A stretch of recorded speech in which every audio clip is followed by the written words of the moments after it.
Hey folks, got a quick video for you today. The call is the customer has one of those motorized 12-volt black tank gate valves and it's not responding. And the other is the kitchen sink is backed up and the customer can't get it to drain. So anyway, quick video, show you what we found, what's going on, and hopefully it'll help you guys out in diagnosing maybe some situations that you've got. The customer is new to this camper. She's had it a few months, did not buy it brand new, and so let's go see what we found. We've got a Valterra 12-volt gate valve set up for the black tank. Let's go check it out.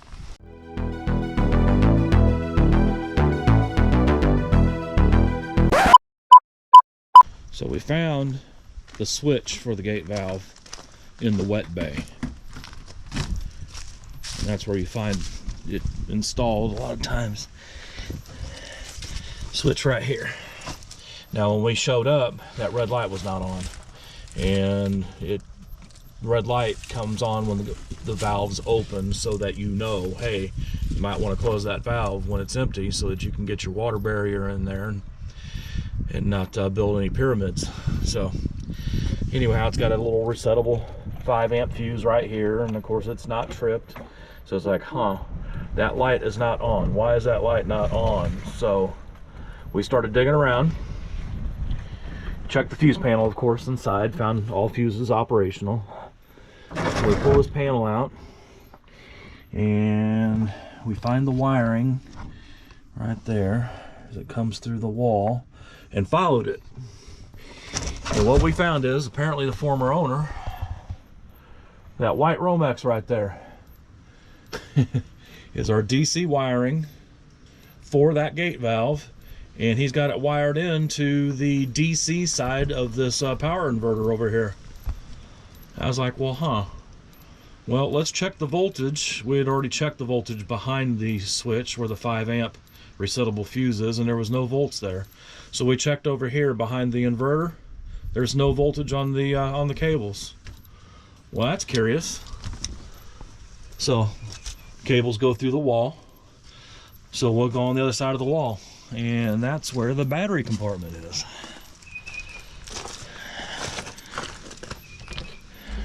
Ta-da! 3 deep cycle batteries. All right. Here's our cables coming through the wall. And so we started nosing around, and it's like, well, there's 11.7 on the battery bank, which is a little low, but it should be operating that valve. And found that this wire right here, this cable, was not hooked up to the battery. As soon as we hooked this cable to the battery, boom, we had power at the switch. The red light is on. We've actuated the gate valve. Everything's good there. So it was just a matter of having no power. All right, so we got Jason under there checking out the situation, because I guess the maintenance guy came by and opened it up and pulled it manually so it would dump. And we are going to close valve. All right. Do it again. You mean open it? Yeah. Okay. Yeah, we'll open it. Yeah, good. Close it again? Yeah. All right, we'll close it.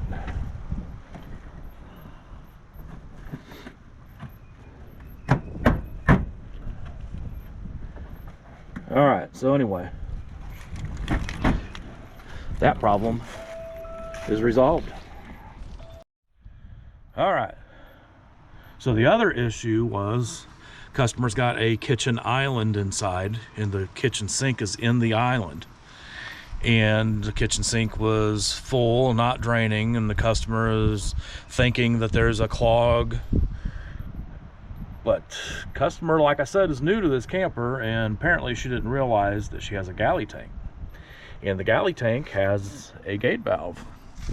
Well, if you look here in the wet bay, you've got a gray pull and the motorized one for the black. Well, there isn't a pull for another tank. So, you know, we're trying to help her over the phone. And she's like, well, I can't find another pull handle.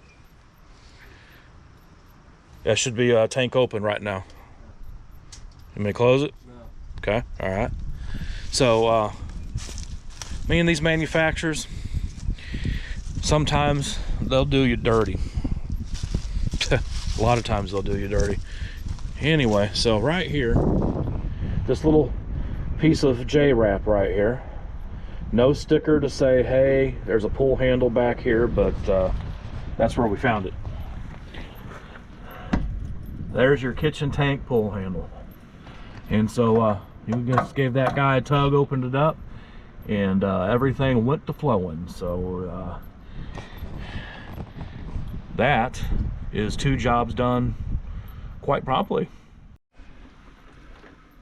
Okay, so just by way of follow-up, I'm sure the questions will get asked. Well, hey, you found 11.7 on the battery bank. Did you take the time to find out why that was? Because if there's a converter on the unit, and there is, it should be charging the battery bank. It should be like at 13.67 to be getting the batteries up to charge. Well, I got to looking around at the wiring here. And the first thing that concerns me is I see over here, I've got a red cable. It's just off to nowhere over here. And a ground cable. Where's that flashlight? Oop. So you can see this cable right here. Negative cable here. They're just laying down here in this battery tray. Thank God that battery tray is plastic. We'd had a dead short going on in here. So apparently there used to be a 4th battery in this bank, and for whatever reason it was removed. So I'm going to do the customer a favor, because she's a retired gal, and she's not all into amp hours and inverters and all that mess. So what we're going to do, we're going to take them cables off so we don't have any accidents here. All right, but 11.7 on the bank. Why? What's going on? So I'm looking and I'm going, okay, so where's my negative cable that goes to chassis ground? And I found it over here. White cable over here off this first battery, screwed right into the wall right there. Okay, good. Positive posts. Got 3 of them. This obviously goes to the inverter. This one comes to this battery. This one goes to this battery. And then we've got this red cable here that goes up to this fuse, and there's nothing coming off the fuse. All right, so I don't know what the last owner was doing there, what he had in mind, but obviously the coach is not powering the batteries or vice versa through that fuse. Well, there's a black cable. Okay, well, normally black and white are going to be negatives, but this is on a positive post. Let's follow it, and followed it all the way up here to our 80 amp resettable DC breaker. Well, I've got 11.7 here. I got 11.7 here. And then I follow it up here to this other resettable breaker, and I've got 11.7 here. But right across from it, right here, 13.6 and 7 right here. So obviously the camper, yep, through this cable here, is trying to charge the battery bank, but the voltage is ending right here. Now, more often than not, these are auto resettable DC breakers, and when they get hot due to amperage, the contacts inside of this box will separate and not allow voltage to go across until things cool off. And when things cool off, they'll reconnect, and then you'll get voltage across it again. This one is not auto resettable.